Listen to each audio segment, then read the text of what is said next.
घुटना, कंधा या कमर, चाहे जैसा हो दर्द, डॉक्टर ऑर्थो आपको देता है दर्द से पूरी आजादी, एक भरपूर जिंदगी।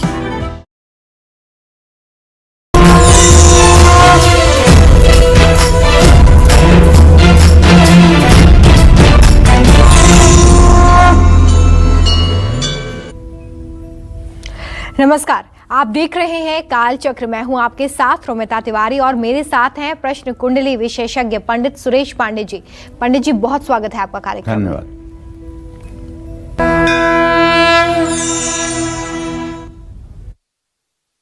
खाना बनाते समय कभी कभार छोटी गलतियां हमसे हो जाती हैं, जिससे खाने का स्वाद तो बिगड़ ही जाता है। लेकिन क्या आपको पता है कि खाना बनाते समय कुछ बातों का ध्यान देना बहुत ज़रूरी है, वरना खाना बनाने का ये तरीका आपकी सेहत और किस्मत दोनों को बिगाड़ सकता है। खाना बनाते समय ज़्यादा सोचना, ज़्यादा बोलना, म्यूज़िक सुनना या मोबाइल टीवी देखना सही है या गलत, इससे जुड़ी दिलचस्प जानकारी आज पंडित जी आपको कालचक्र में देने वाले हैं, इसलिए बहुत ध्यान से आज का हमारा ये कार्यक्रम देखिए। साथ ही अगर आपके मन में भी कोई सवाल है तो आप हमें फ़ोन कर सकते हैं। हमारा नंबर है 012066522411। चलिए बात करते हैं अब शुभ मुहूर्त की।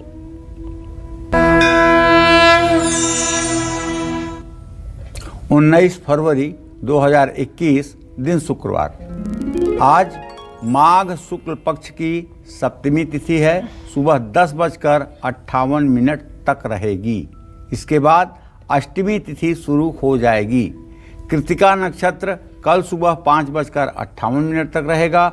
इसके बाद रोहिणी नक्षत्र शुरू होगा। इंद्रयोग कल सुबह 4:33 तक है। इसके बाद वैधृति नाम का योग शुरू होगा। आज भीष्माष्टमी है और नर्मदा जयंती भी है। आज के कुछ खराब मुहूर्त भी हैं, जैसे आज शुक्रवार है तो राहु काल रहेगा 10:30 बजे से दिन में 12 बजे तक, और भद्रा काल सुबह 10:58 से शुरू होगा, रात 12:16 तक रहेगा। गुलिक काल सुबह 9:46 तक रहेगा और यमगंड काल दोपहर 3:25 से 4:49 सायं तक रहने वाला है। किचन में खाना बनाने वक्त हम बहुत सी ऐसी चीज़ें करते हैं जो हमारे खाने पर, हमारी हेल्थ पर और हमारे फ्यूचर पर बुरा असर डालते हैं। तो चलिए चर्चा करते हैं कि ऐसी कौन सी चीज़ें हैं जिन्हें करने से आपको बचना चाहिए। पंडित जी, सबसे पहले चर्चा में यही बताइए कि जब रसोई में, किचन में हम खाना पकाते हैं तो इसके लिए शास्त्रों में क्या कहा गया है, क्या इसके नियम है? देखो रोमिता, भोजन के बारे में यही कहा गया है कि जैसा खाएंगे अन्न वैसा बनेगा मन जी। और मन मनुष्य के उत्थान और पतन का कारण है। अगर दुनिया में सबसे बड़ा मनुष्य का कोई शत्रु है तो उसका मन हो सकता है, और अगर दुनिया में सबसे बड़ा कोई व्यक्ति का मित्र हो सकता है तो उसका मन हो सकता है। अगर इंद्रियों के सानिध्य में मन विचरण करने लगा तो ये मनुष्य का शत्रु बन जाएगा, और अगर इंद्रियों पर उसने अपना शासन करना शुरू कर दिया और बुद्धि और विवेक के साथ उसने अपना संबंध स्थापित कर लिया, तब समझ लो कि मन उसका मित्र बन जाएगा। तो कहने का आशय ये है, भोजन बनाते समय हमारी सोच, हमारी एक्टिविटी जिस तरह की होती है उसी तरह का भोजन बन करके तैयार होता है। रसोई में भोजन बनाते समय तेज आवाज में टेलीविज़न या म्यूजिक ना सुने। ऐसा करने से भोजन में पोषक तत्वों का ह्रासमेंट हो जाता है और अन्न जो है वो सत्वहीन हो जाता है। इसको कहते हैं ध्वनि प्रदूषण का प्रभाव। खाना पकाते समय अगर किचन में बर्तन बार बार गिरेंगे, उनमें से तेज आवाज आएगी, तो इससे भी अन्न के अंदर मौजूद चेतना नष्ट हो जाएगी। खाना पकाते समय तेल कढ़ाई में रख करके अगर ज़्यादा समय तक आप जला रहे हैं तो ऐसा करने से वो भोजन हो जाएगा तमोगुणी। और रोटी गोल बेलने की कोशिश करें, तवा जलने ना दें, आग के ऊपर तवा छोड़ करके उसे जलने ना दें, और कभी तवे पर पानी का छींटा न मारें। अगर कभी ज़रूरी है तो तवे पर दूध का छींटा मार सकते हैं, वो नुकसानदेह नहीं होगा। और हाँ, एक जो सबसे बड़ी ज़रूरी बात है वो मैं कहना चाहूँगा, रसोई में पाँव पटक कर बिल्कुल ना चलें। रसोई में चलते समय पैरों की आवाज़ बिल्कुल ना आए और ज़रूरत से ज़्यादा एक्टिंग या हाथ पैर न हिलाएं, इससे भोजन तमोगुणी हो जाता है। रसोई में भोजन बनाते समय बीच बीच में कुछ कुछ खाते न रहें। भोजन बनाने में एकाग्रता इससे कम होती है और अन्न सतोगुणी नहीं रह जाता है। भोजन हमेशा धीमी आंच में ही पकाएं। धीमी आंच में भोजन बनाने से भोजन में सतोगुण और पोषण रहता है।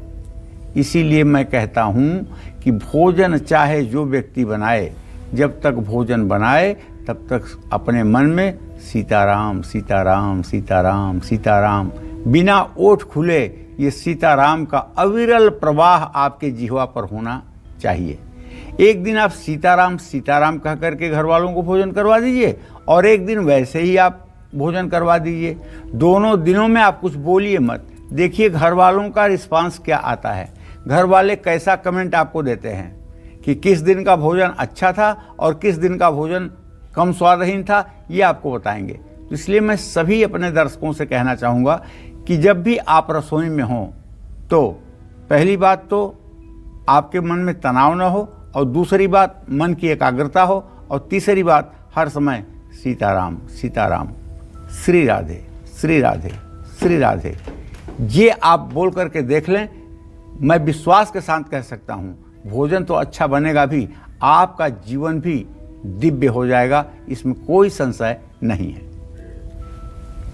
और देखिए आगे हम ये भी जानेंगे कि अगर रसोई में आप गुस्सा करते हैं, ज़्यादा बोलते हैं, तो इसका असर आपकी फैमिली पर किस तरीके से पड़ सकता है, इसके बारे में भी पंडित जी से हम ज़रूर जानकारी लेंगे। लेकिन अब राशि अनुसार चर्चा की शुरुआत करते हैं। मेष राशि का आज का राशिफल क्या कहता है, आर्थिक स्थिति, कामकाज, रिश्ते और सेहत कैसे रहने वाले हैं, देखिए। देखिए, मेष राशि के जातकों को बताऊं कि अभी से 1.5 घंटे बाद जो चंद्रमा आपकी राशि में है वो निकल करके अपनी उच्च राशि में चला जाएगा, राहु के साथ हो जाएगा। तो ऐसे में जब द्वितीय भाव में राहु चंद्रमा के साथ हो तो आपको पैसे के लेन देन में तो सावधानी बरतनी ही चाहिए। बहुत ज़्यादा आंख बंद करके किसी के ऊपर विश्वास करना ये बुद्धिमानी नहीं होगी। मैं ये नहीं कह रहा हूँ कि आप अविश्वास करिए, लेकिन मैं ये कह रहा हूँ कि काफ़ी सोच समझ करके ही विश्वास करिए। नया काम करने के लिए आप उत्साहित रहेंगे, ये बड़ी अच्छी बात है। किसी करीबी से भी तालमेल बढ़ेगा।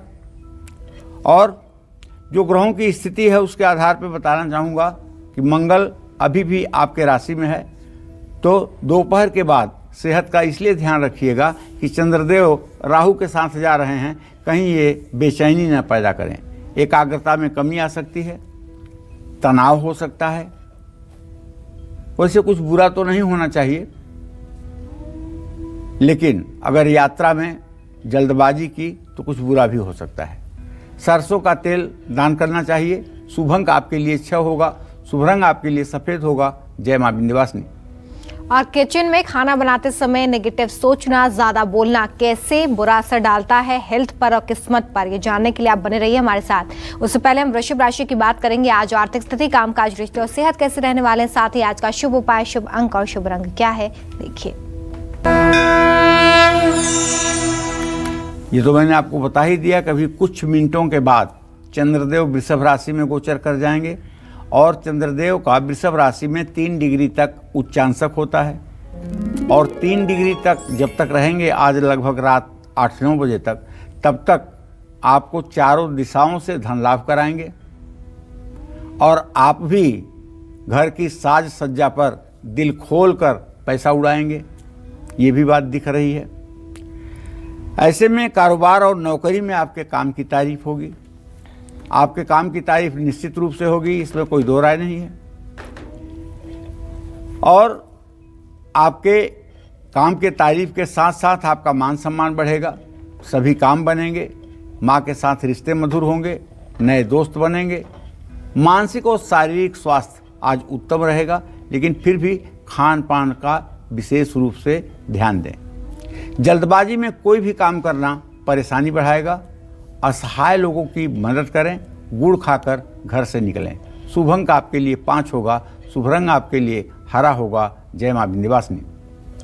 और खाना पकाते समय ज्यादा गुस्सा करना, नेगेटिव सोचना कितना हानिकारक हो सकता है ये भी जानेंगे, लेकिन उससे पहले काल चक्र दर्शक किरण हमारे साथ जम्मू से जुड़ी हुई हैं, उनसे बात करेंगे। किरण जी, बहुत स्वागत है आपका कार्यक्रम में, पूछिए अपना सवाल। हाँ जी पंडित जी, जय माता दी। जय माता दी। पंडित जी, मेरा जन्म 7 दिसंबर 1989 का जी। समय दोपहर के 1:15 बजे। जी। मैं अपनी नौकरी और अपने जीवन के बारे में जानना चाहती हूँ आगे से। देखिए किरण जी, आपने प्रश्न किया है तो मैं बताऊं आपको कि आपके आजीविका भाव का स्वामी बृहस्पति तो नीच राशि में अष्टम भाव में गोचर कर रहा है। नौकरी का तो आपके अभी बहुत बुरा हाल है। बिल्कुल 1% भी आपको संतुष्टि नहीं मिल पा रही है और ना अभी भविष्य में कुछ अच्छा होता हुआ दिख रहा है। जो कुछ भी आपके जीवन में पॉजिटिव आपके जॉब से रिलेटेड बात होगी वो 5 अप्रैल के बाद ही होगी। 5 अप्रैल तक आपको पेशेंस बना करके जैसे हैं वैसे रहना चाहिए। जहाँ तक मैरिज की बात है तो इस विषय में तो यही कहूँगा कि मंगल और शुक्र की स्थिति परस्पर चतुर्थ दशम है। वैवाहिक जीवन में भी अभी कोई सफलता नज़र नहीं आ रही है। उसका कारण है मंगल इस समय मेष राशि में गोचर कर रहा है। आपके प्रश्न के आधार पर अगर आप मंगल ग्रह के मंत्र ओम अंग अंगारकाय नमः का 10 माला जब 50 दिन करें तो निसंदेह आपका वैवाहिक जीवन भी अच्छा हो जाएगा। चलिए, एक और हमारे साथ दर्शक अरुण लखनऊ से जुड़ गए हैं, उनसे बात करेंगे। अरुण जी, बहुत स्वागत है आपका कालचक्र में, पूछिए पंडित जी से अपना सवाल। पंडित जी प्रणाम। हाँ, सदा सुखी रहिए अरुण जी।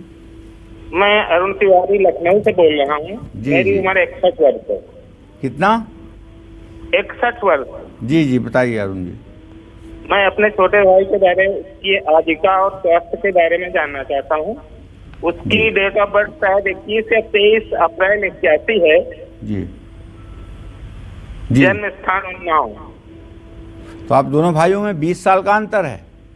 Yes sir. हाँ हाँ पंडित जी, 20 साल का अंतर। चलिए ठीक है अरुण जी, मैं आपको बताना चाहूँगा कि आपके तृतीय भाव का स्वामी बुध है जो अपने भाव से अष्टम में बैठा हुआ है। आपके भाई को नसों में खिंचाव हो रहा है, स्किन की प्रॉब्लम हो रही है, सेहत उनकी बहुत ही खराब चल रही है और करियर के भी विषय में अगर देखा जाए तो काफ़ी, जब से कोरोना काल शुरू हुआ है तब से काफ़ी डिस्टर्ब हैं, कुछ कर नहीं पा रहे हैं।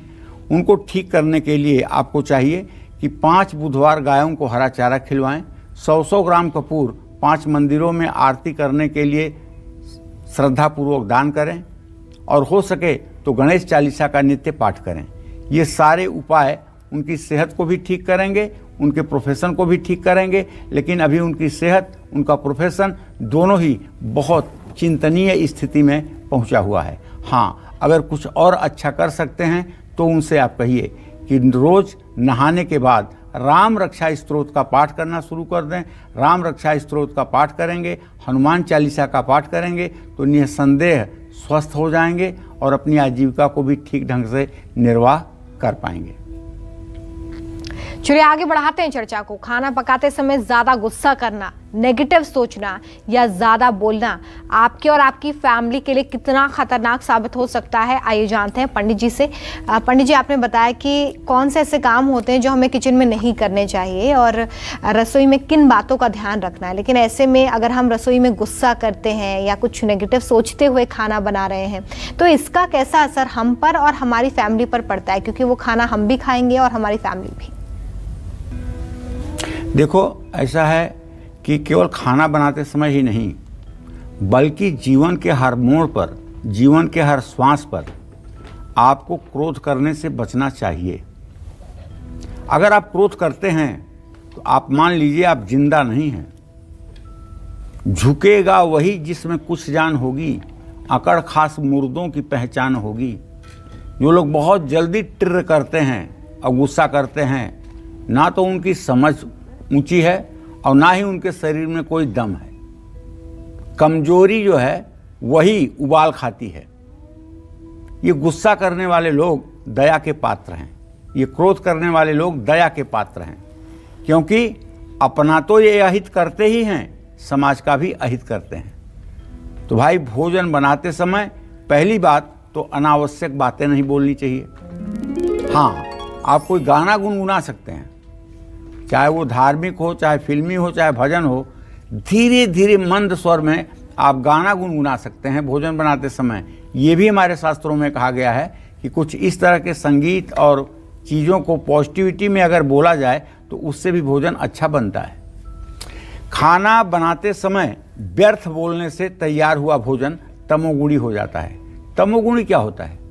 तमोगुणी वो होता है जिस भोजन के करने से शरीर में आलस्य आए, नींद लग जाए और व्यर्थ में अहंकार बढ़ जाए, तो ये होता है तमोगुणी भोजन। यातयामम गतरसम पूति परियुष्टम चयत उच्छिष्टमपि चामेध्यम भोजनः तामसः प्रिय। ये तामसी भोजन के लक्षण गीता में भगवान श्री कृष्ण ने बताए हैं, और ये भी उन्होंने कहा है कि जो लोग तामसी भोजन करते हैं उनके अंदर आलस्य, निद्रा और प्रमाद, ये तीनों चीजें स्पष्ट रूप से देखी जाती हैं। तो अगर आपको आलस्य आती है, आप को नींद सताती है, तो आपको भी चाहिए कि आप सात्विक भोजन ही करने की कोशिश करें। ऐसा भोजन करने से नकारात्मक ऊर्जा बढ़ती है, व्यक्ति निराश होता है, मुखमंडल का तेज समाप्त होता है, और ऐसे अन्न का सेवन करने से मनोबल कमजोर हो जाता है और विचारधारा नष्ट हो जाती है। भोजन पकाते समय किसी दूसरे के प्रति द्वेष की भावना नहीं रखनी चाहिए। तुम्हारे शास्त्रों में कहा गया है कि किसी से द्वेष नहीं रखना चाहिए। भगवान कृष्ण ने गीता में अर्जुन से कहा है कि हे अर्जुन, गेय नित्य स सन्यासी यो न द्वेष्टि न कांक्षति निर्द्वंदो ही महाबाहो सुखम बंध्यात् प्रमुच्यते। अरे अर्जुन, उसको तुम सन्यासी समझो जो न तो किसी से द्वेष करता है और न किसी से कोई आकांक्षा रखता है, न किसी से कोई उम्मीद रखता है और न कोई किसी से जलन रखता है। गेय नित्य स सन्यासी यो न द्वेष्टि न कांक्षति शुभा निर्द्वंदो ही महाबाहो, और जो सुख और दुख के द्वंद्व से अपने को बाहर निकाल चुका है। निर्द्वंदो ही महाबाहो सुखम बंध्यात् प्रमुच्यते, और जिसने सुख के बंधनों को भी अच्छी प्रकार से तोड़ दिया। तो भाई निश्चित रूप से द्वेष करना उस व्यक्ति को नुकसान करेगा कि नहीं जिसके प्रति आपका द्वेष है, लेकिन तत्काल में आपकी हार्ट बीट को प्रभावित कर रहा है, तत्काल में आपके स्वास्थ्य को खराब कर रहा है। इस बात को सोचिए। तो ऐसी भावना करते समय अगर भोजन बनाया जाए तो इससे अन्न या भोजन ग्रहण करने वाले बाकी सदस्यों के मन में भी द्वेष की भावना आने लगेगी। भोजन बनाते समय क्रोध बिल्कुल ना करें। क्रोध करते समय भोजन पकाया जाए तो अन्न की पोषक तत्वों का नाश हो जाता है। ऐसा भोजन खाने वालों को कोई फायदा नहीं होगा, सेहत पर बुरा प्रभाव पड़ता है। देखिए, जब हम भोजन बनाते हैं, आप सोचते हो कि कहाँ कहाँ की बातें कह रहे हैं। जब हम भोजन बनाते हैं तो हमारे आँखों से जो चुंबकत्वीय रेज निकलती है वो जाके भोजन में भी समाहित होती है। बराबर बराबर सामान दो महिलाओं को दो किचन में दे दीजिए बनाने के लिए। बराबर पानी, बराबर तेल, बराबर चावल, बराबर दाल, बराबर सब्जी, तौल तौल कर दे दीजिए। वो समान बर्तन, समान गैस, सब कुछ इक्वल, केवल बनाने वाला बदल दीजिए और दोनों जगह से भोजन बनवा करके उसको टेस्ट करिए। दोनों भोजन में बहुत बड़ा आपको अंतर दिखाई देगा। अब वो अंतर अगर किसी बात का होता है तो सिर्फ एकाग्रता और पॉजिटिविटी का। जिस भोजन में एकाग्रता, पॉजिटिविटी और चेहरे पर खुशी से बनाया गया होगा वो भोजन निसंदेह स्वादिष्ट होगा, और जिस भोजन को क्रोध में, गुस्से में, चिंता में या मजबूरी में बनाया गया होगा उसमें किसी प्रकार का स्वाद और किसी प्रकार का पोषण तत्व नहीं होगा।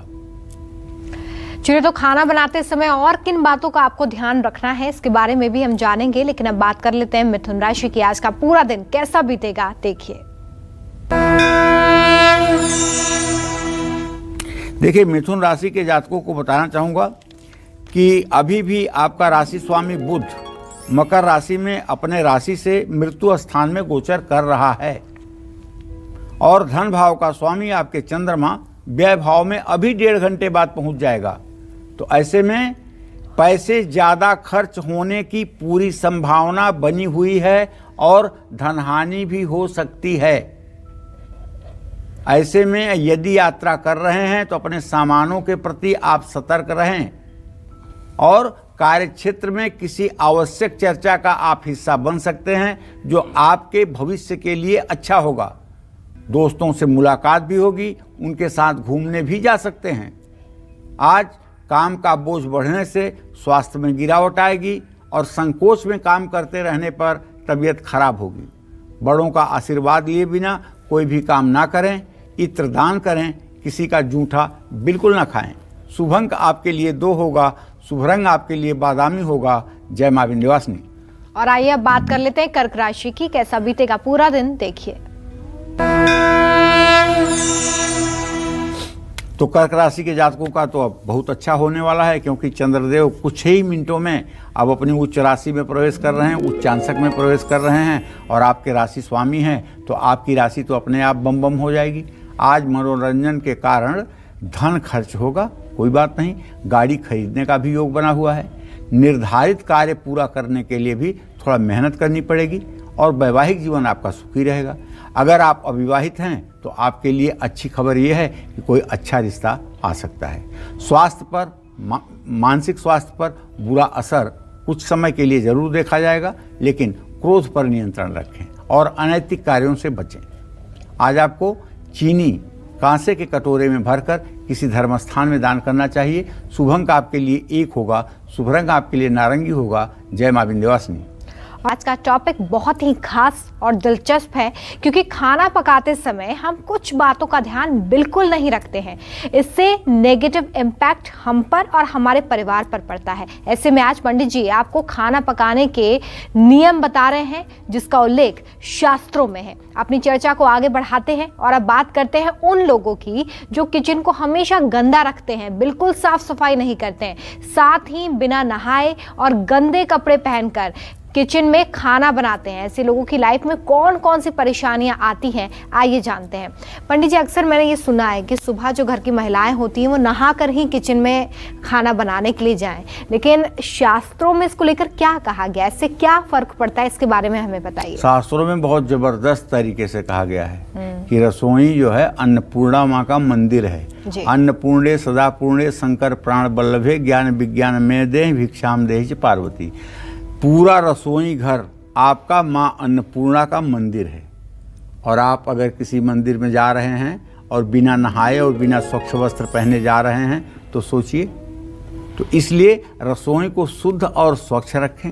पहले रसोई को गोबर से लीपा जाता था, लेकिन चलिए अब फर्श हो गई है पक्की, आपने मार्बल लगवाया है, टाइल्स लगाई है, तो उसकी ज़रूरत नहीं है। लेकिन फिर भी फिनाइल से पोंछा तो लगवाते रहिए, ताकि वहाँ वायरस और छोटे छोटे जर्म्स पनपने न पाएँ।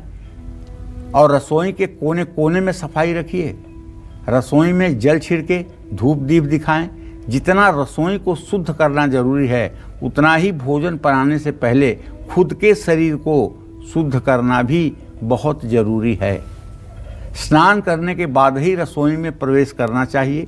ऐसा नहीं करने पर भोजन बनाने वाले व्यक्ति के शरीर पर इसका नकारात्मक प्रभाव पड़ सकता है। अशुभ शरीर और कपड़े पहनकर भोजन पकाने से इंद्रियां तमोगुणी हो जाती हैं। भोजन बनाते समय नाम जाप करने से बहुत लाभ मिलता है, लेकिन जब से संयुक्त परिवार का प्रचलन कमज़ोर हुआ है, जब से लोग अकेले परिवार में 2-3 लोग रहते हैं, पति पत्नी और बच्चे केवल रहते हैं, वहाँ तमाम सनातन धर्म की मर्यादाओं का पालन नहीं हो पाता है। तमाम वो कार्य नहीं किए जाते हैं जो शास्त्र सम्मत हैं। मजबूरी है। तो ऐसे में कोशिश करें कि आप उनका निर्वाह करें। अगर उनका निर्वाह नहीं हो पा रहा है तो कोई बात नहीं, भगवान से उसके लिए क्षमा प्रार्थना करें। चलिए, तो अभी आपने जाना कि किस तरीके से किचन में साफ सफाई रखना बहुत ज़रूरी है, साथ ही आपका शुद्ध होना भी बहुत ज़रूरी है। इस बात का ज़रूर ध्यान रखिए। आगे भी हम इससे जुड़ी हुई चर्चा को जारी रखेंगे, लेकिन उससे पहले सिंह राशि की बात करेंगे। आज का पूरा दिन सिंह राशि के जातकों का कैसा बीतेगा, देखिए। सूर्य की पूरी दृष्टि आपके राशि पर है मान्यवर, और आपके दसम भाव में चंद्रदेव कुछ क्षणों के बाद ही अब प्रवेश करने वाले हैं। तो इसका मतलब है कि सुख और संपन्नता तो बढ़ेगी, लेकिन दोपहर के बाद चंद्र राहु जब नज़दीक जाने लगेंगे तो थोड़ा संभल कर रहिएगा, संभल कर खर्च करिएगा। कहीं ऐसा ना हो कि वाहवाही में आकर कुछ आप इतना खर्च कर दें जो कल आपके लिए तनाव का कारण बने।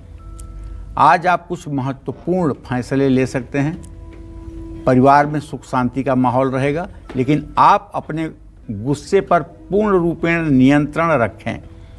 दोपहर बाद आपके विचारों में नकारात्मक ऊर्जा का प्रवेश हो सकता है, तनाव बढ़ सकता है। इसलिए श्री हरि, श्री हरि, श्री राधे इन शब्दों का उच्चारण करने से क्रोध पर आप नियंत्रण कर पाएंगे।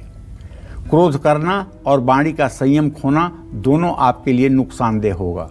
जरूरतमंद लोगों की मदद करें। शुभ अंक आपके लिए 5 है, शुभ रंग आपके लिए हरा है। जय मां विंध्यवासिनी। और आइए जान लेते हैं कि कन्या राशि के जातकों की आज आर्थिक स्थिति, कामकाज, रिश्ते और सेहत कैसे रहेंगे। साथ ही आज इनके लिए शुभ उपाय, शुभ अंक और शुभ रंग क्या है, देखिए।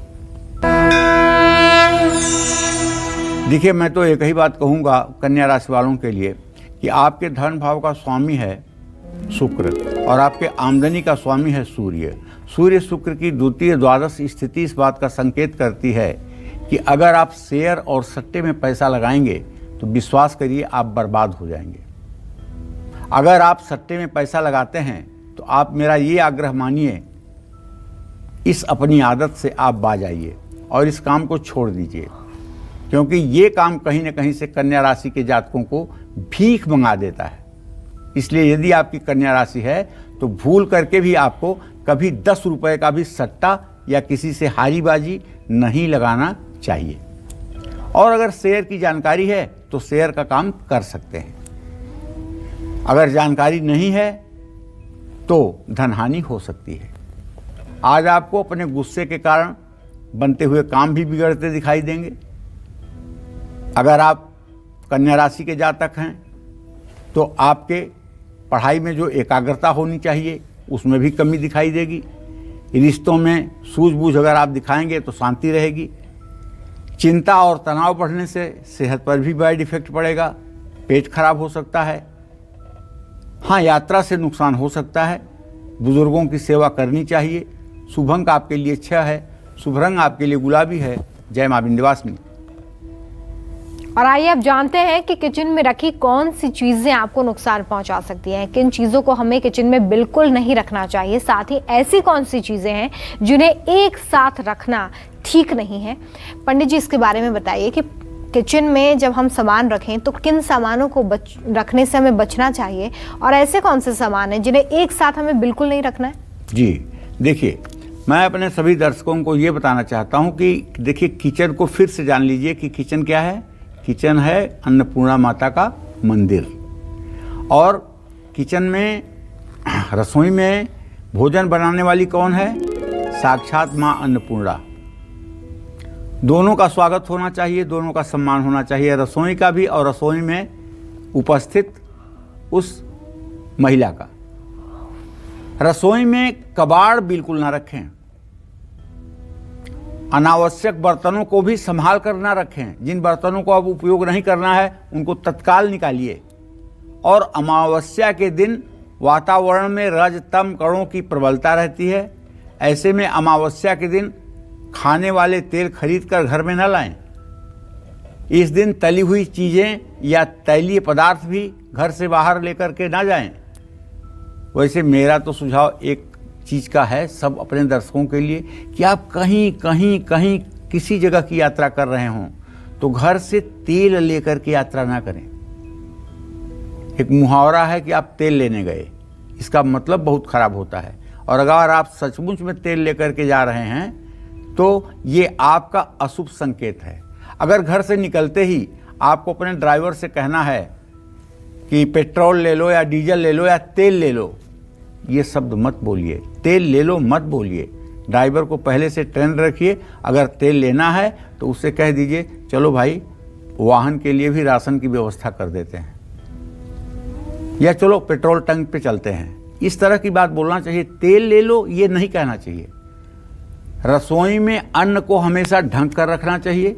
घी और तेल कभी भी एक साथ नहीं खरीदना चाहिए, ना ही रसोई में एक साथ रखना चाहिए, क्योंकि घी सतोगुणी प्रधान है और तेल रजतम से प्रधान है। तो रसोई में पानी रखने के लिए तांबे के बर्तन और पानी निकालने के लिए पीतल का इस्तेमाल करना चाहिए। इन छोटी छोटी बातों का अगर आप, दूसरी बात, घर में अगर मान लीजिए आप कभी कीटनाशक दवाइयों का उपयोग करते हैं, ऐसी किसी चीज़ का उपयोग करते हैं जिससे कि घर में बैक्टीरिया वायरस को ख़त्म करने के लिए, ये सब चीज़ कभी भूल करके भी किचन में ना रखिए। किचन की ये सब चीज़ें नहीं हैं। किचन में ये सब चीज़ें रखना बहुत बड़ी नुकसान को जन्म दे सकता है। चलिए, तो इन बातों का ज़रूर ध्यान रखिए कि किन चीज़ों को आपको साथ में रखना है और किन चीज़ों को नहीं। आगे हम ये भी जानेंगे कि किस तरह के बर्तन रखने से पॉजिटिविटी बढ़ती है और किस तरह के बर्तन किचन में रखने से नेगेटिविटी आती है। सब जानने के लिए आप हमारे साथ बने रहिए। तुला राशि की बात करेंगे फिलहाल। आज का पूरा दिन कैसा रहेगा तुला राशि के जातकों के लिए, देख लीजिए। देखिए, तुला राशि के जातकों के बारे में तो यही कहना चाहूँगा कि ग्रह गोचर आपका ठीक है। ग्रह गोचर इसलिए मुझे ठीक दिखाई दे रहा है कि आपके द्वितीय भाव का स्वामी मंगल अपने भाव को पूर्ण दृष्टि से देख रहा है, तो धन लाभ होने की तो संभावना बनी हुई है। आज कोई नया काम आपको इसलिए नहीं शुरू करना चाहिए कि आज मुहूर्त कमज़ोर है। आज कहीं भद्रा है तो कहीं कृतिका है तो कहीं कुछ है। इस तरह से आज कोई नया कार्य अगर आप शुरू ना करें तो ये आपके लिए बेहतर होगा। वाणी पर संयम रखें, वरना परिवार में कलह हो सकती है। माँ और पत्नी की सेहत की चिंता आपको हो सकती है। आज किसी बात के लिए जिद न करें, और यदि यात्रा करना बहुत आवश्यक नहीं है तो यात्रा टाल दें। आज भोजन करने के बाद गुड़ जरूर खाएं। शुभ अंक आपके लिए 9 होगा। शुभ रंग आपके लिए लाल होगा। जय मां विंध्यवासिनी। तो आइए जान लेते हैं अब कि किचन में कैसे बर्तन आपको रखने चाहिए, कैसे बर्तनों से पॉजिटिविटी बढ़ेगी और कैसे बर्तनों से नेगेटिविटी आएगी। पंडित जी, इसके बारे में बताइए कि आजकल तो हम कांच के बर्तन या स्टील के ही बर्तन, एल्युमिनियम के बर्तन इस्तेमाल करते हैं किचन में, लेकिन कैसे बर्तन हम इस्तेमाल करें कि पॉजिटिविटी आए और कैसे बर्तनों से नेगेटिविटी हमारे किचन में प्रवेश कर जाती है। अगर आपको याद होगा तो कल ही अभी हमने पीतल पर कार्यक्रम किया था कि पीतल का बर्तन किस तरह से हमारे जीवन में वरदान बन सकता है। पीतल का बर्तन उपयोग करके हम किस तरह से श्रीमान हो सकते हैं, और पीतल का बर्तन करके किस तरह से हम अपने घर के वायुमंडल को ठीक कर सकते हैं जी। तो आज भी वही सब्जेक्ट कुछ मिला जुला है। ऐसे में रसोई में कैसे बर्तन रखने से घर में पॉजिटिविटी बढ़ेगी, इस विषय पर हमारी चर्चा है। जैसे रसोई में मिट्टी, तांबा और पीतल के बर्तनों का इस्तेमाल सर्वोत्तम होता है। मिट्टी प्राकृतिक होने के कारण ईश्वरीय घटक से भरपूर होती है। तांबे के बर्तनों में दैवी तत्व होता है। ऐसे में भोजन पर इसका सकारात्मक प्रभाव पड़ता है। पीतल रजोगुण वर्धक है, इसलिए ये सेहत के लिए फायदेमंद है। स्टील और एल्यूमिनियम में दैवी तत्व ना के बराबर होता है। स्टील में कुछ मात्रा में लोहा जैसी अशुद्ध धातु होने के कारण इस प्रकार के बर्तन में पकाया अन्न शरीर में रजतम का संक्रमण करता है। प्लास्टिक के बर्तनों में रजतम घटक ज़्यादा मात्रा में होता है, इसलिए प्लास्टिक तो बहुत ही ज़्यादा भोजन करने के लिए नुकसानदेह होता है। जब हम लोग बचपन में थे ना, तो एक कहानी सुनते थे, पता नहीं वो सच है कि गलत है, लेकिन वो मैं आपको बताऊंगा ज़रूर। आपस में लोग चर्चा करते थे कि कोई विदेशी प्रधानमंत्री आया भारत में, तो उस समय पंडित जवाहरलाल नेहरू ने उसको मिट्टी के कुल्हड़ में चाय पिलाया। तो उसने सोचा कि अरे भारत इतना गरीब देश है कि मिट्टी के कुल्हड़ में चाय पिलाता है। तो उस देश में फिर जब जवाहरलाल जी गए, नेहरू जी गए, तो उनको उसने सोने के कप में चाय पिलाया, और नेहरू जी ने चाय पी करके कप को फेंक दिया। तो उसने पूछा अरे आपने कप क्यों फेंका? नेहरू जी ने कहा कि हम लोग एक बार यूज करते हैं, एक बार यूज करने के बाद उसे फेंक ही देते हैं, क्योंकि मिट्टी का बर्तन पंच तत्वों से बनता है। जैसे पंच तत्व से ये बना हुआ शरीर, एक बार इसमें जीवात्मा आती है और जब तक जीवन रहता है तब तक ये सार्थक है। शरीर से जान निकलते ही ये पांचों तत्वों में विलीन कर दिए जाते हैं। उसी तरह से मिट्टी के बर्तन में आया हुआ सामान एक बार में तो यूज होता है, दूसरी बार उसको तुरंत फेंक दिया जाता है। अगर जूठा हुआ है तो दूसरी बार उसका उपयोग नहीं होता है। तो कहने का आशय ये है कि हमारी संस्कृति, हमारी सभ्यता, कोई माने या ना माने, बड़ी समृद्धशाली है। और आज लोग कहते हैं मिनट मिनट पे हाथ धो, सोशल डिस्टेंसिंग बना करके रखो, मुंह पे अपने आप मास्क लगा के रखो। ये सब बातें तो पहले से हमारे यहाँ कही जा रही हैं कि आप कपड़ा निकाल करके भोजन करिए, हाथ धो करके भोजन करिए, शुद्धता का ध्यान रखिए। तो ये सब बातें तो हमारे सनातन धर्म में पहले से कही जा रही हैं, कोई नई बात थोड़ी हो रही है। अब दुनिया मानती है कि नमस्कार करना अच्छा है। इतने दिन तक आप हाथ मिलाते थे, अब आप जब से कोरोना आ गया है तो कहते हैं हाँ नमस्कार करिए, नमस्कार करना फायदेमंद है। जो आज आप कह रहे हो ये हम लाखों वर्ष पहले से कह रहे हैं, बस उस पर अमल करने की जरूरत है। जय मां विंध्यवासिनी। सज्जन हमारे साथ छत्तीसगढ़ से एक दर्शक जुड़ गए हैं, उनसे बात करेंगे। सज्जन जी बहुत स्वागत है आपका, पूछिए अपना सवाल। आप तक आवाज पहुंच रही है? सज्जन जी आप मुझे सुन पा रहे हैं? हाँ जी, हाँ जी जी, अपना प्रश्न करें। नमस्कार पंडित जी। हाँ सदा सुखी रहिए। पंडित जी मेरा जन्म 9 अगस्त 1985 का है। जी जी। और मेरा नाम दीपेंद्र है। दीपेंद्र? हाँ जी, हाँ जी। जी। पंडित जी मैं काफी दिन से प्रयास कर रहा हूँ, आज आपसे मेरा यानी बात करने का सौभाग्य मिल पाया है मुझे। हाँ बेटा। तो पंडित जी मेरी जीवन में बहुत सारी समस्याएं चल रही है। मेरा ना कोई काम चल रहा है, ना मेरी कोई नौकरी चल रही है, और मैं अपने बच्चों के लिए कुछ कर भी नहीं पा रहा हूँ। मैं एक तरीके से बिल्कुल असहाय हो चुका हूँ। तो पंडित जी कुछ उपाय बताइए जिससे कि मैं अपने भविष्य में कुछ कर सकूं। मेरे थोड़ा सा भविष्य के बारे में तो ये है जो आपने प्रश्न किया है। प्रश्न का ज्योतिषीय उत्तर तो बड़ा निराशाजनक है, क्योंकि दीपेंद्र तुम्हारे द्वितीय भाव का स्वामी मंगल और सप्तम भाव का स्वामी बुध दोनों बृहस्पति के साथ इत्तेसाल नहीं कर पा रहे हैं, मतलब मेलापक नहीं कर पा रहे हैं। और प्रश्नकाल में बुध अस्त है। इसलिए आप बेटा अपने जीवन को लेकर के सही प्लानिंग, सही योजना नहीं बना पा रहे हो कि आप किस चीज़ के योग्य हो और आप क्या करो जिसमें आपको सफलता मिले। और सही टारगेट नहीं बना पाने के कारण आपकी ये 35-36 साल की उम्र हो गई और कामयाबी नहीं मिली। मैं आपको आपके प्रश्न के आधार पर बताना चाहूँगा कि अगर आप धर्म से जुड़े हुए किसी वस्तु का व्यवसाय करें तो निसंदेह जैसे धूप बत्ती, कपूर, हवन सामग्री, पूजा पाठ से संबंधित अगर किसी चीज़ का आप व्यवसाय करें, क्योंकि बृहस्पति आपका दशमेश है, तो उसमें आपको अच्छी सफलता भी मिल सकती है। चाहे तो आप अपने निर्माण कार्य में लग जाएं और चाहे तो उसको आप रिटेल में बेचें, दोनों कामों से आपको फायदा मिल सकता है। चलिए अब जान लेते हैं कि वृश्चिक राशि के जो जातक हैं उनका आज का पूरा दिन कैसा रहेगा।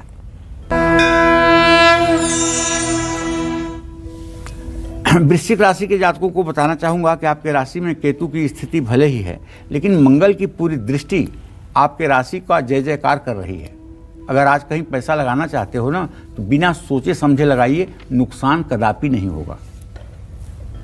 हाँ, आज आपके काम बनेंगे, योजनाएं भी पूरी होंगी।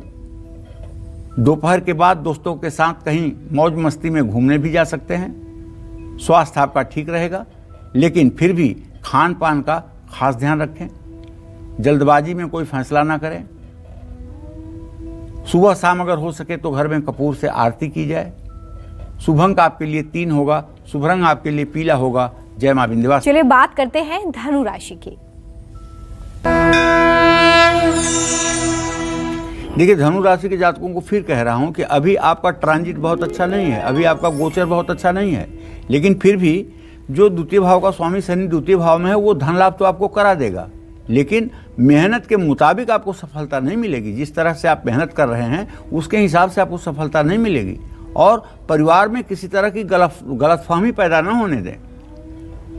काम का भार बढ़ने के कारण थोड़ा सेहत और मन पर आपके नकारात्मक असर भी पड़ सकता है, इसलिए एंजॉय करते हुए काम को करें। आज कोई भी महत्वपूर्ण निर्णय आपको नहीं लेना चाहिए। आज शिवलिंग पर जलाभिषेक करना चाहिए। शुभ अंक आपके लिए 8 होगा, शुभ रंग आपके लिए आसमानी होगा। जय मां विंध्यवासिनी। और मकर राशि के जातकों की अब बात करेंगे, आज का पूरा दिन कैसा बीतेगा देखिए। मकर राशि में 4 ग्रहों की युति बनी हुई है। मंगल, बुध, बृहस्पति और बुध, बृहस्पति, शुक्र और शनि की युति बनी हुई है। तो ऐसे में तो माँ लक्ष्मी की कृपा आप पर बरसना स्वाभाविक है। मेहनत करेंगे तो काम में सफलता मिलेगी और परिवार में मनमुटाव बढ़ सकता है। खास करके आज आपको चोट चपेट छोटी सी लगने की संभावना बनी हुई है, इसलिए सावधानी पूर्वक अपने दिन का निर्वाह करें। आज अति उत्साह आपके नुकसान का कारण बन सकता है, इसका ध्यान रखिएगा। कपूर से घर में आरती करनी चाहिए। शुभ अंक आपके लिए 8 होगा, शुभ रंग आपके लिए नीला होगा। जय मां विंध्यवासिनी। और आइए बात कुंभ राशि की करेंगे। कुंभ राशि के जातकों की आज किस्मत कितना साथ देगी देखिए। कुंभ राशि में सूर्य की स्थिति और व्यय भाव में इतने ग्रहों का जाना कहीं न कहीं से आपको पैसों के लेन देन के लिए सतर्क कर रहा है, वरना आप फंसेंगे। गलत जगह पर अगर पैसा लगा तो निश्चित है कि आपका पैसा डूबेगा। नए काम शुरू कर सकते हैं, लेकिन महत्वपूर्ण फैसले टालिए। पारिवारिक सदस्यों के बीच अनबन होने का भी योग है। एकाग्रता का अभाव होने से सेहत पर भी बुरा असर पड़ेगा। आज गलतफहमी और दुर्घटना दोनों से बचना है। भगवान कृष्ण को केसर वाला दूध का भोग लगाना है। शुभ अंक आपके लिए 3 होगा, शुभ रंग आपके लिए केसरिया होगा। जय मां विंध्यवासिनी। बात करते हैं आपके टूथब्रश के। टूथब्रश से जुड़ी कैसे आपकी सेहत और किस्मत है, ये जानते हैं पंडित जी से। पंडित जी, कैसे टूथब्रश से हमारी किस्मत और हमारी सेहत जुड़ी हुई है? सेहत तो समझ में आता है, लेकिन किस्मत का क्या कनेक्शन है? टूथब्रश का मतलब आज वर्तमान में टूथब्रश है, इसके पहले दातून हुआ करती थी जी। और दातून करने का तमाम तरीका हमारे शास्त्रों में बताया गया है। किस तरह से दातून करना चाहिए, कौन से वृक्ष की, कौन से पेड़ की दातून करना चाहिए, कौन से पेड़ की दातून लाभकारी होती है, कौन से पेड़ की दातून नहीं लाभकारी होती है, किसको शास्त्रों में निषेध किया गया है, किसको शास्त्रों में कहा गया है करने के लिए। ये सब तमाम बातें पहले से शास्त्रों में मौजूद है। तो शास्त्रों में कहा गया है कि दातून कभी भी जूठा नहीं करना चाहिए। तो बात सच है। अगर कोई दातून किया हो और उस दातून को आप करना चाहें तो बिल्कुल भूल के भी ऐसा ना करें, चाहे वो आपके बाप की हुई दातून क्यों ना हो, लेकिन आपको नहीं करना चाहिए। अच्छा, अब रही बात ये कि वर्तमान परिस्थिति में टूथब्रश जो हम इस्तेमाल करते हैं उसे रोज़ तो नहीं बदल सकते ना। ऐसे में ये शुद्ध नहीं रह जाता है। एक दिन करके अगर आपने रख दिया है धो करके, तो अब तो जूठा हुआ ना, दूसरे दिन भी तो जूठा है। तो आयुर्वेद के अनुसार दातून सिर्फ दांत ही नहीं चमकाता, बल्कि बौद्धिक क्षमता और स्मरण शक्ति को बढ़ाता है। आप बहुत लोगों ने प्रश्न किया है कि मेरा बेटा हकलाता है पंडित जी, मैं क्या करूं? तो आपने सुना होगा, मैंने जवाब दिया है कि उसे आप अपामार्ग की दातून करवाइए, बेटे की हकलाहट दूर हो जाएगी। मेरा बेटा बोल नहीं पाता है पंडित जी, मेरा बेटा अपनी बात नहीं कह पाता है, तो मैं बताता हूं कि गूलर की दातून उससे 60 दिन करने के लिए जरूर कहिए। क्यों कहता हूं? बुध बुद्धि का कारक ग्रह है और शुक्र मनुष्य के जीवन में विलासिता का कारक है। ऐसे में बुध और शुक्र की कमजोर स्थिति के कारण वाणी दोष उत्पन्न होता है। और ये गूलर की दातून, गूलर को औदुंबर भी कहते हैं। गूलर एक ऐसी वनस्पति है, एक ऐसा पेड़ है जिसमें फूल नहीं लगता और फल लगता है। हमारे यहाँ तो उत्तर प्रदेश की बात कर रहा हूँ, पूर्वी उत्तर प्रदेश की। अगर कोई आदमी बहुत दिनों के बाद दिखता है तो उसको लोग कहते हैं मुहावरे में, अरे आप तो गूलर के फूल हो गए हैं, मतलब न दिखाई देने वाले चीज हो गए हैं।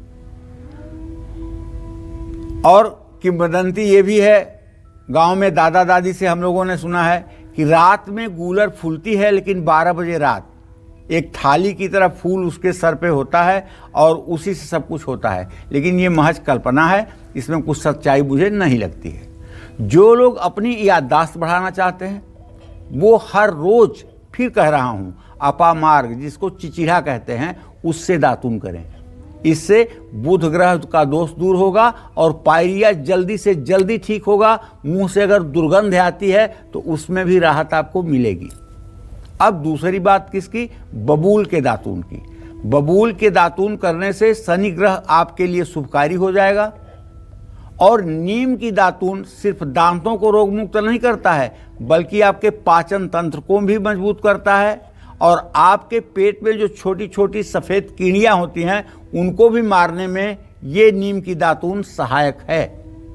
लेकिन देखिए, जब दातून करिएगा तो दातून को जब दो तरह से आप उसको चीरते हैं और उसके बाद उससे आप जीभ साफ करते हैं तो उसे तोड़ करके ही फेंकिएगा, वैसे मत फेंकिएगा, बिना तोड़े मत फेंकिएगा। इसके बारे में कहावत है कि जो लोग दातून नहीं तोड़ते हैं तो राहु और केतु उसी का धनुष बना करके सूर्य देव के ऊपर आक्रमण करते हैं, इसलिए उसे तोड़ करके ही फेंकिएगा ताकि दूसरा कोई यूज ना कर सके। चलिए आगे बढ़ते हैं और अब बात करेंगे मीन राशि के जातकों की, कैसा बीतेगा पूरा दिन।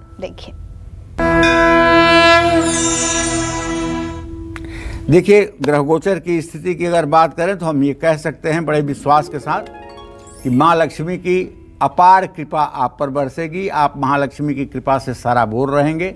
चारों तरफ से धन लाभ होगा, आत्मसंतुष्टि रहेगी, मान सम्मान बढ़ेगा। नौकरी और कारोबार में हर संकट से आपका बचाव होगा। परिवार में मांगलिक कार्यों का श्री गणेश हो सकता है। संतान और पत्नी का सहयोग मिलेगा। स्वास्थ्य अच्छा रहेगा, लेकिन खान पान में अनदेखी ना करें। आज अति उत्साह आपके नुकसान का कारण बन सकता है। ओवर कॉन्फिडेंस में ना रहें। कपूर से घर में आरती करें। शुभ अंक आपके लिए 9 होगा। शुभ रंग आपके लिए लाल होगा। जय मां विंध्यवासिनी। शिवराज पंडित जी ने जो जानकारी दी उसके लिए आपका बहुत शुक्रिया। उम्मीद करते हैं कि आपको आज का हमारा विषय बहुत पसंद आया होगा। कल फिर आपसे मुलाकात होगी एक नए विषय के साथ। देखते रहिए न्यूज़ 24। खास जड़ी बूटियों से बना पेट सफा आयुर्वेदिक चूर्ण आज ही ले आएं। पेट सफा पहली रात से ही असर दिखाता है और इसकी आदत भी नहीं पड़ती। पेट सफा हर रोग दफा।